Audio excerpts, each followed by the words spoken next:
This is Benji and this is Canine Kitchen.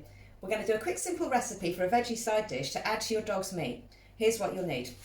First up, green peas. They're loaded with fibre to keep your dog's digestion happy. Next, sweet potato, nature's tummy soother. It gives your pup an energy boost. The natural slow digesting carbs provide a steady energy source for active, hungrier dogs. Then we've got celery. It's great for freshening breath and packed with antioxidants. Can't forget the carrots, full of vitamin A for healthy eyes and skin. Plus, they're the perfect treat for a good little crunch.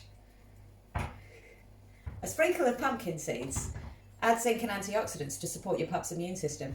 They contain protein, healthy fats and magnesium for sustained energy and muscle health. And finally, a drizzle of salmon oil. Omega-3s galore, the secret to a shiny coat and healthy joints. Let's turn these superfoods into a veggie side dish to add to your dog's meat and see what Benji thinks of it.